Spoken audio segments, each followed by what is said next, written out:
먼 길까지 또 이 추운 날씨 가운데 이 귀한 자리에 나오신 성도님들을 주님의 이름으로 축복합니다. 이제 2015년을 마지막으로 드리는 수요 예배입니다. 마지막이만큼 더욱더 떨리면서 또 중요한 시간이라는 것을 되느끼게 됩니다. 오늘 말씀은 요엘서를 나누고자 하는데요. 요엘서 말씀 가운데서 우리가 1장에서는 무거운 말씀들이 많이 있었습니다. 팥죽이와 그리고 팥중이와 메뚜기, 느치, 황충이 이스라엘 땅을 어떻게 합니까? 메마르게 하고 열매란 열매를 싸그리 없애버립니다. 즉 기근과 가뭄과 역경이 오는 시절을 말하고 있는데, 다행히도 정말 감사한 것이 2장에는 또 어떠한 말씀이 있습니까? 그 가운데서 하나님이 또한 회복하게 하시고 부어주실 은혜에 대해서 말씀하고 있습니다. 우리 2015년도 각 성도님들마다 마른 부분도 있을 것이고 열매를 맺은 부분도 있지만은 모두가 2016년에는 하나님의 귀한 은혜로 열매를 맺고 풍성한 2016년 되기를 소원합니다. 네, 오늘 말씀 28절 말씀을 보기 전에 27절 말씀부터 보도록 하겠습니다. 2장 27절 말씀을 보시면 어떠한 말씀이 있습니까? 그런즉 내가 이스라엘 가운데에 있어 너희 하나님 여호와가 되고 다른 이가 없는 줄을 너희가 알 것이라. 내 백성이 영원히 수치를 당하지 아니하리로다. 아멘. 하나님께서 이스라엘 백성들이 더 이상은 예전과 같지 않을 것이라는 것을 말씀하십니다. 이처럼 우리는 예전과 다른 모습을 가져야 한다는 것이죠. 언제 예전과 하면 바로 우리가 하나님의 자녀가 되기 전의 삶과 하나님의 자녀가 된 이후의 삶은 달라야 한다는 것을 말하고 있습니다. 이스라엘 백성들은 1장에서 왜 그러한 심판을 맞이하게 되었을까요? 그것은 하나님의 자녀로서 살지 않았기 때문입니다. 즉 하나님의 백성이라면 하나님의 백성 된 자로서 삶이 있는데 그러한 삶을 살지 아니하고 불순종하면서 우리 마음 가운데 우리 삶 가운데 하나님이 아닌 다른 이가 나의 주인이 되었다는 것을 이스라엘 백성들이 나타내었습니다. 그 가운데서 이스라엘에는 하나님의 심판이 나타났고 그 심판으로 말미암아 이스라엘 백성들이 무엇을 바라보고 살아야 하는지를 다시금 회개하게 되었습니다. 오늘 28절 말씀을 보시면 어떻게 시작하고 있습니까? 그 후에라고 말씀이 시작되고 있습니다. 그러면 그 후에라는 것은 그 때가 있다는 것을 말씀을 하고 있다는 것이죠. 그때는 바로 조금 전에 27절 말씀하신 것처럼 이스라엘 백성들이 하나님의 품으로 돌아온 이후에라는 것을 말하고 있습니다. 그러면 오늘 말씀 본문 28절은 이스라엘 백성들이 하나님의 품으로 돌아온 이후에 이제 하나님께서 부어주시는 은혜를 볼 수 있다라는 것입니다. 28절 말씀을 계속 보도록 하겠습니다. 28절에 그 후에 내가 내 영을 만민에게 부어주리니 너희 자녀들이 장래 일을 말할 것이며 너희 늙은이는 꿈을 꾸며 너희 젊은이는 이상을 볼 것이며 라고 말씀이 기록되어 있습니다. 이것은 우리에게 많은 은혜 가운데서 은사를 말하는 부분이기도 합니다. 은사를 나타내는 부분이기도 한데 그 은사를 조금 넘어서서 오늘 제가 나눌 말씀은 은사를 조금 내려놓고 다른 부분을 조금 살피고자 합니다. 하나님께서 이 만민에게 부어주신다는 약속은 언제 이루어질까요? 조금 전에 말씀드린 것처럼 바로 이스라엘 백성들 마음 가운데 하나님이 주인이 된 이후에 이러한 일이 일어난다는 것을 시기적으로 말씀하고 있습니다. 이스라엘 백성들이 삶 가운데서 하나님이 그의 삶의 주인이 되었을 때와 주인이 아닐 때가 판이하게 다르다는 것을 우리는 구약 성경을 통해서 잘 알고 있습니다. 그런데 조금 특이한 부분은 출애굽기 말씀에 이러한 부분이 있습니다. 출애굽기 상황을 보시면 어떠한 상황이 있습니까? 출애굽기 2장 23절과 25절에 애굽 백성들 가운데 이스라엘 백성들이 속해 있는데 종으로서 살아가는 것을 보일 수 있습니다. 출애굽기 2장 23절과 24절 25절 말씀에 여러 해 후에 애굽 왕은 죽었고 이스라엘 자손은 고된 노동으로 말미암아 탄식하며 부르짖으니 그 고된 노동으로 말미암아 부르짖는 소리가 하나님께 상달된지라. 하나님이 그들의 고통 소리를 들으시고 하나님이 아브라함과 이삭과 야곱에게 세운 그의 언약을 기억하사 하나님이 이스라엘 자손을 돌보셨고 하나님이 그들을 기억하셨더라. 아멘. 하나님께서 이스라엘 백성들을 기억하고 있었다는 것입니다. 그런데 이스라엘 백성들이 이때에 그들의 마음 가운데 하나님을 섬기지 않았던 것은 아니었습니다.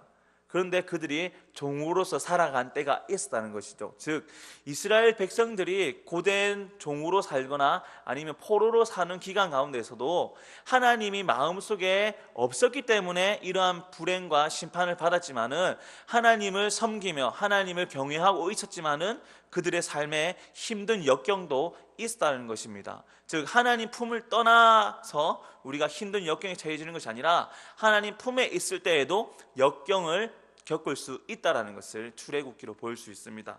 출애굽기에서 이러한 상황에 있을 때 이스라엘 백성들은 어떻게 하였습니까? 하나님께 부르짖고 하나님께 나아가서 이러한 삶에서 구원하여 주시옵소서라고 이스라엘 백성들이 기도하였습니다. 그 기도가 하나님께 상달되었고, 하나님은 아브라함과 이삭과 야곱에게 약속하신 그 약속을 잊지 않으시고 기억하고 계십니다. 그리고 그 기도 가운데서 하나님이 기억하시사 이스라엘 백성들을 건져주셨다는 것을 우리는 잘 알고 있습니다.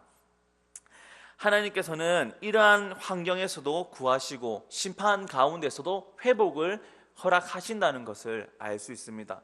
우리가 살아가는 가운데서 힘든 일이 덮쳤을 때 우리는 내가 하나님 앞에서 무엇을 잘못했는가, 내가 하나님 경외하지 않았는가라는 생각을 할 수가 있는데, 모두가 그러한 일이 아니라는 것이죠.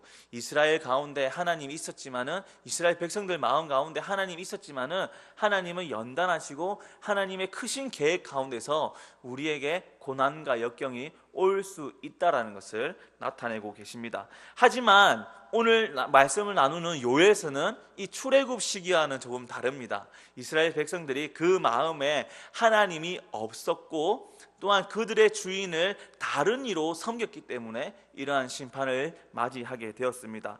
하지만 하나님은 이스라엘 백성들에게 회복하라고 말씀하셨고, 이스라엘 백성들은 하나님 앞에 금식하며 옷을 찢으며 하나님 앞에 순종의 모습으로 나아왔습니다. 그 마음 가운데 회개와 회심이 있었으므로 말미암아 하나님은 그들에게 약속하신 구원을 이루셨다는 것을 볼 수 있습니다. 하나님께서는 이스라엘 백성들을 기억하고 계시다는 것입니다. 언제 어느 때나 이스라엘과 함께 하셨고, 하나님은 구름 기둥과 불 기둥으로, 그리고 만나와 메추라기로, 또한 그들의 삶 가운데서 우리와는 성령님으로서 늘 함께 하고 계신다는 것을 믿으시기를 바랍니다. 오늘 요에서를 보시면, 오늘 요에서에서는 이스라엘에게 일어난 고난과 역경을 1장에서 잘 나타내고 있습니다. 1장 12절 말씀을 보시면 어떠한 환경에 처했냐면, 말씀 보겠습니다. 요에서 1장 12절 말씀입니다. 1장 12절에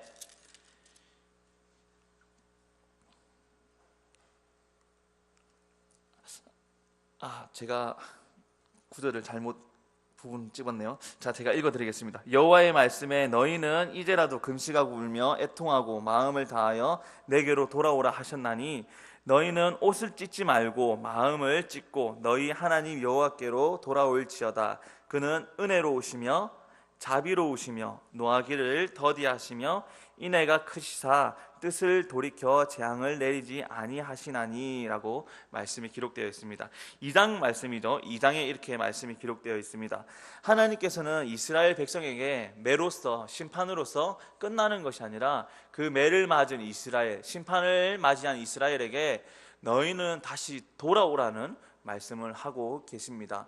호세아서를 볼 때에도 호세아가 고매를 기다릴 때 항상 돌아오기를 원했던 모습을 볼 수 있습니다. 이처럼 하나님께서는, 우리의 신랑 되시는 하나님께서는 그 신부, 우리 이스라엘 백성과 우리 성도들이 하나님 품으로 항상 돌아오시기를 원하는 마음으로 기다리고 계신다는 것을 볼 수 있습니다. 이러한 부분을 신약 성경에서는 어떠한 비유로서 찾을 수 있을까요? 누가복음 15장 말씀에 어떠한 말씀이 있을까요? 바로 탕자 비유입니다. 잃어버린 아들에 대해서 말씀하시는데, 이 탕자는 아버지 품을 떠나서 스스로 그 집을 떠나 나아갑니다. 그리고 아버지 재산 가운데 자신의 분깃을 가지고 허랑방탕한 삶을 살아갑니다. 허랑방탕한 삶을 살다가 모든 것을 다 소진하고 자신에게 돌아오는 것이 없고 자신의 삶을 연명하기 힘들 때에 돼지 쥐염염래를 먹을 때 그가 돌아보게 됩니다. 내가 있을 곳은 과연 어디인가? 나는 이곳에 있을 사람이 아니라 아버지 품에 있을 때가 훨씬 더 행복하고 내가 있을 곳은 아버지 품이구나라는 것을 탕자가 깨닫게 되죠. 그래서 탕자는 아버지께 돌아가기를 작심하고 아버지께 아들로서 나아갈 그러한 면목이 없기 때문에 품꾼 중에 하나로 살아가기를 자처하면서 아버지께로 돌아갑니다. 그런데 정말 감사한 것은 아버지가 어떠한 마음을 품고 있습니까? 이놈의 자식 한번 오기만 해봐라, 내가 다리 몽둥이를 그냥 확 분질러 버릴라 라는 마음이 아니라 항상 그 나아갔던 집 나간 아들이 돌아오기를 마을 어귀에 나와서 먼 길까지 나와서 맞이하는 것을 누가복음 비유에는 보일 수 있습니다. 이것이 바로 하나님 아버지의 마음입니다. 요엘서에서 1장에서 메뚜기와 팥죽이와 그리고 느치와 황충이 그 심판을 했지만은 하나님의 마음은 심판보다 돌아오기를 원하는 그 마음이 더욱더 크게 있다는 것입니다. 그 돌아온 백성들에게 하나님은 만민에게 그 은혜와 축복을 부어주실 것이라는 것을 28절 말씀에는 나타내고 있습니다. 우리가 그 누가복음 15장 비유에서 본 듯이 아들이 어떻게 돌아오게 됩니까? 자신의 삶과 환경이 힘들어졌다는 것뿐만 아니라 그 마음에 심경의 변화가 있었기 때문에 그 아들이 돌아오게 됩니다. 그 심경의 변화는 무엇일까요? 바로 회심입니다. 회개입니다. 바로 회개와 회심이 아버지 품으로 돌아가야 되겠다라는 것을 깨닫게 하며 또한 자신이 죄를 지었다는 것을 알게 하고 있습니다. 오늘날 살아가는 우리 성도들도 이스라엘 백성들과 같이 또한 탕자와 같이 우리 삶을 돌아보게 하는 회개와 회심이 필요하다는 것입니다. 회개와 회심은 우리의 능력으로서 일어나는 것처럼 느껴지지만은 실상으로는 하나님께서 성령으로서 우리 마음을 만져주시고 우리 마음에 주시는 귀한 마음이 바로 회개와 회심이라는 것입니다. 이 아들에게도 온 것은 환경 때문에 이러한 마음이 든 것이 아니라 아버지의 사랑이 있었기 때문에 또한 아버지의 사랑을 알기 때문에 이 아들이 회심하고 돌아가게 되었다는 것이죠. 이스라엘 백성들은 하나님이 주인이 되어야 한다는 것을 깨닫게 되었습니다. 심판 가운데서 이스라엘 백성들이 우리가 있어야 될 곳은 이곳이 아니라 하나님 전에 나아가야 한다는 것을 이스라엘 백성들이 깨닫게 되었다는 것입니다. 하나님의 심판은 벌로서 그치는 것이 아니라 회개와 회심을 불러일으키는 바로 첫 걸음이라는 것을 우리는 기억해야 합니다. 2015년 우리는 신앙생활하는 가운데서 얼마만큼 우리 자신을 돌아보고 살았습니까? 우리는 과연 2015년에 얼마만큼 돌아보면서 회개와 회심을 했습니까? 회심은 단번에 일어나는 것이 아니라 우리 신앙생활 가운데서 계속 일어나는 성화 가운데서도 일어납니다. 하나님이 우리를 부르시고 택하시고 부르신 가운데서 우리가 죄인 된 것을 깨닫게 되고 죄인이라는 것을 하나님께 고백하며 나아가는 그것은 우리가 항상 신앙생활 가운데 가져야 될 겸손이며 우리 위치를 돌아보게 하는 부분입니다.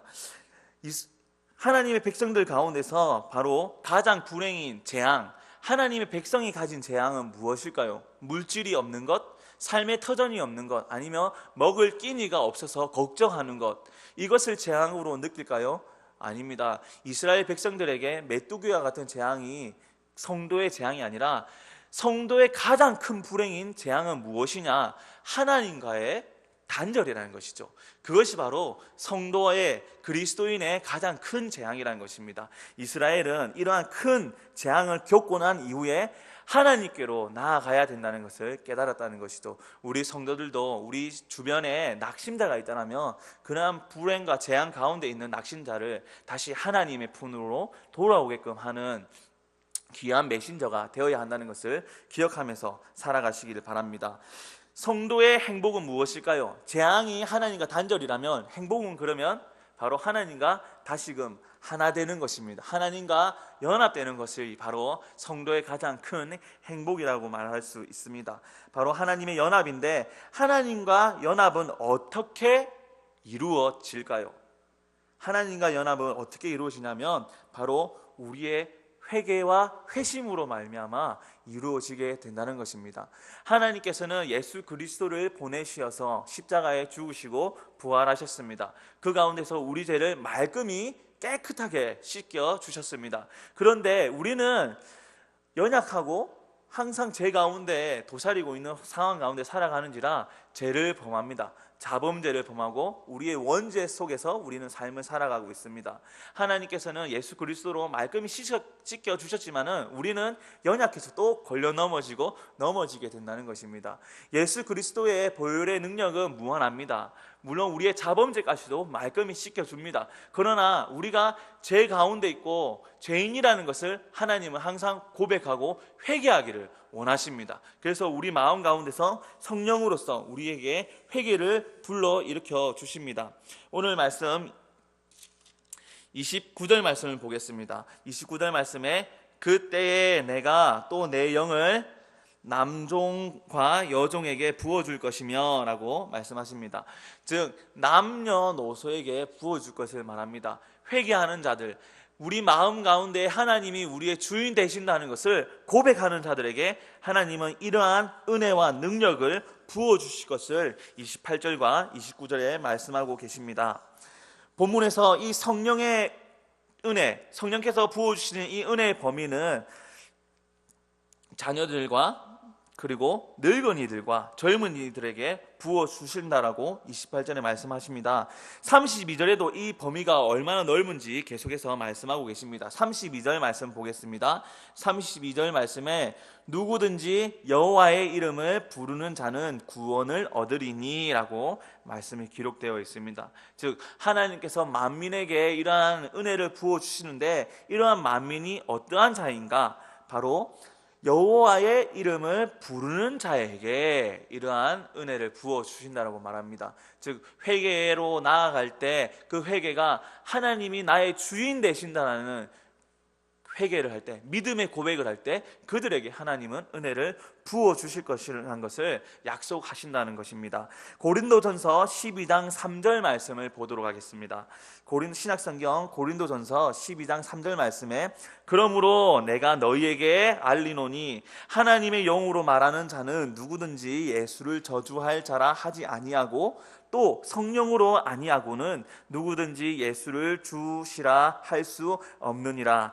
12장 7절 말씀도 보겠습니다. 12장 7절 말씀에 각 사람에게 성령을 나타내심은 유익하게 하려 하심이라 라고 기록하고 있습니다. 11절에도 이 모든 일은 같은 한 성령이 행하사 그의 뜻대로 각 사람에게 나누어 주시는 것이라 라고 말씀하고 있습니다. 즉 이 범위는 어디까지 주어지는가?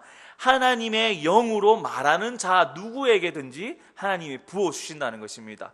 여기서 하나님의 영이라는 것은 바로 성령이라는 것이죠. 우리의 회개의 마음은, 회심의 마음은 나의 능력과 내가 나를 자서전처럼 돌아보고 판단해서 생기는 마음이 아니라 하나님의 영이 우리 마음을 만져주시고 불러일으키셔서 회개와 회심을 하게 되며 그 회개와 회심으로 말미암아 하나님을 나의 주인이라고 고백하게 한다는 것입니다. 즉 하나님의 영으로 우리는 그러한 능력을 받아서 할 수 있다는 것을 말합니다. 회개와 회심은 우리 성도의 개인의 능력으로 행하는 것이 아니라 하나님께서 부어주시는 은혜라는 것을 우리는 기억해야 한다는 것입니다. 또한 하나님의 영으로 말하는 자, 참된 신앙을 고백하는 자들이라고 범위를 말하고 있습니다. 이러한 자들은 구약 성경의 범위와는 다릅니다. 구약 성경에서는 유대인과 같이, 히브리인과 같이 이스라엘 백성이라고 제한 범위를 두지만은 이는 혈통적인 부분을 나타냅니다. 하지만 하나님께서 약속하신 것은 누구든지라고, 즉 여호와 하나님을 경외하는 자 누구든지를 말하고 있습니다. 혈통적으로만 회개의 마음을 부어주시는 것이 아니라 하나님을 믿는 자 모두에게 이러한 은혜를 부어주신다는 것을 신약 성경에는 말씀하고 있습니다. 우리가 입으로 고백하는 마태복음 16장 16절 말씀, 주는 그리스도시요 살아계신 하나님의 아들이십니다 라는 베드로의 고백은 성령의 은혜로 말미암아 베드로가 고백하게 되었다는 것이죠. 베드로의 신앙이, 베드로의 열심히 뛰어난 부분도 있지만은 그로 말미암아 고백하는 것이 아니라 하나님께서 베드로의 마음을 만지시고 베드로에게 깨달음을 주시사 바로 하나님은 주는 그리스도시요 살아계신 하나님의 아들이십니다라는 고백을 하게 한다는 것입니다. 믿는 자들은, 택함 받은 자들은 하나님께서 택하셨기 때문에 우리가 하나님을 믿고 고백하게 된다는 것입니다. 안타깝게도 유대교 교회에서는 이러한 것을 믿지 않습니다. 유대교는 예수 그리스도를 성자의 한 사람으로, 메시아 중에 한 사람으로서 바라보지 참된 메시아로서는 바라보지 않습니다. 그 결과 유대 경전만을 믿고 또한 율법을 지켜야만 의인이라고 생각하고 있습니다. 그러나 예수 그리스도께서는 이 땅에 오셔서 무엇을 말씀하셨습니까? 영접하는 자, 곧 그 이름을 믿는 자들에게는 하나님의 자녀되는 권세를 주셨으니라고 말씀하고 계십니다. 요한복음 1장 13절 말씀을 보도록 하겠습니다. 요한복음 1장 13절에는 이는 혈통으로나 육정으로나 사람의 뜻으로 나지 아니하고 오직 하나님께로부터 난 자들이니라 라고 말씀하고 있죠. 즉 믿는 자들은 육적으로 혈통적으로 내려와서 세습되어서 교육받아서 고백하는 것이 아니라는 것입니다. 우리가 신앙인으로서 살아가는 것은 하나님께로 난 자들이기 때문에, 하나님께서 믿음을 주셨기 때문에 우리가 신앙의 고백을 하면서 하나님께 은혜를 공급받으며 살 수 있다는 것입니다. 오늘 본문 말씀의 요엘서에서 하나님이 이스라엘 백성에게 부어주시는 이유는 하나님께서 택하셨기 때문에, 그들이 하나님께서 택하신 백성이며 그들 마음 가운데 하나님이 마음을 만져주시고 부르셨기 때문에 회개하고 하나님 품으로 돌아와서 큰 은혜를 받게 되었다는 것입니다. 에베소서 3장 6절 말씀을 보겠습니다. 에베소서 3장 6절 말씀에 이는 이방인들이 복음으로 말미암아 그리스도 예수 안에서 함께 상속자가 되고 함께 지체가 되고 함께 약속에 참여하는 자가 됨이라. 갈라디아서 3장 26절과 29절 말씀도 함께 보겠습니다. 갈라디아서 3장 26절에 너희가 다 믿음으로 말미암아 그리스도 예수 안에서 하나님의 아들이 되었으니, 29절 너희가 그리스도의 것이면 곧 아브라함의 자손이요 약속대로 유업을 이을 자니라. 아멘. 하나님의 백성이라는 것은 혈통적이 아니라는 것입니다. 혈통적으로 내려오는 것이 아닌데 아브라함의 자손이라고 말씀하십니다. 이는 어떠할 때 아브라함의 약속된 유업, 자손이라고 하십니까? 바로 믿음으로 말미암아 예수 그리스도 안에서 하나님의 아들이 되었을 때에 아브라함의 자손이 된다라고 말씀하고 있다는 것이죠. 믿음을 가진 자, 예수님을 주라고 고백한 자들은 아브라함의 자손이라는 것입니다. 즉 구약 성경에서 유대 민족인 줄만 알았지만은 신약 성경에 나와서 이방인과 헬라인과 모든 만민이 주를 하나님이라 고백하는, 하나님을 주라고 고백하는 모든 이들이 바로 하나님의 자녀라는 것을 말할 수 있습니다. 이제 오늘 본문 말씀을 조금 더 적용하겠습니다. 즉 요엘서에서 하나님께서 만민에게 부어주시겠다라고 말씀하셨는데 이 만민은 누구입니까? 바로 유대인이나 헬라인이나 이방인이나 주를 그리스도라고 고백하는 자들에게 하나님은 회복, 부흥을 허락하신다는 것입니다.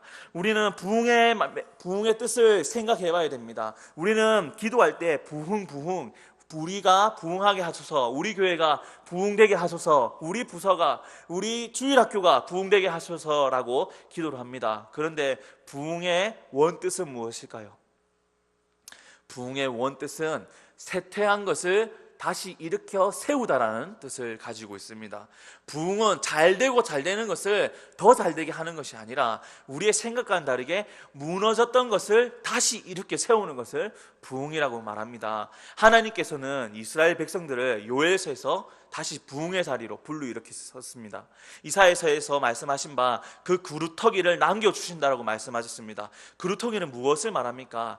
하나님이 그 그루터기에 새싹을 허락하시고 또한 그 새싹이 자라서 열매를 맺게 하실 것을 말씀으로 약속하셨다는 것입니다. 즉 부흥, 이스라엘에게 부흥이 있을 것이라는 것을 하나님은 미리 약속하셨다는 것입니다. 우리에게도 이러한 것처럼 이스라엘 백성들이 그 부흥의 자리에 앉게 되었고 그 부흥을 경험한 것처럼 오늘날 우리 성도들도 우리 삶 가운데서, 우리 신앙의 가운데서 부흥이 있을 것입니다. 하나님은 우리에게 부흥을 약속하셨습니다. 2015년 힘든 부분도 있었을 것입니다. 그러나 그 힘든 부분 가운데서 다시 하나님이 이렇게 세우시고 우리에게 귀한 열매를 허락하실 것을 믿으시길 바랍니다. 부흥은 바로 쇠퇴하였던 것을 다시 이렇게 세우는 것입니다. 우리가 지금 연약하다라고 고백한다면 그 연약한 가운데 하나님께 더욱더 나아가십시오. 내가 겸손해져서 하나님, 내가 어디 위치에 있습니까? 하나님 앞에서 내가 어느 위치에 있습니까? 죄인의 위치로서, 또한 하나님에 대해서 무지하고 교만함으로써 죄인의 자리에 있지 않습니까? 라는 것을 돌아보시고 다시 부흥의 자리, 회개와 회심으로 하나님께서 부르시는 자리에 한 걸음 한 걸음 순종의 길을 나아가시기를 바랍니다. 2015년을 이제 이틀간 남았습니다. 이틀 가운데 이제 내일 목요일 11시에 송구 영신 예배를 함께 드리게 됩니다. 송구 예배를 드릴 때 우리는 영상을 보면서 한 해를 이렇게 지내왔구나라는 것을 되새기게 됩니다. 또한 2016년에는 지금보다 더욱더 낫고 성장하는 우리 신앙인이 되겠지, 신앙의 삶을 살아야지라고 고백합니다. 그 가운데 작심삼일에 그치는 것이 아니라 항상 하나님께 간구하고 기도하면서 하나님의 붙들려 살아가는 귀한 교인, 귀한 그리스도인 되기를 소망합니다. 기도드리겠습니다.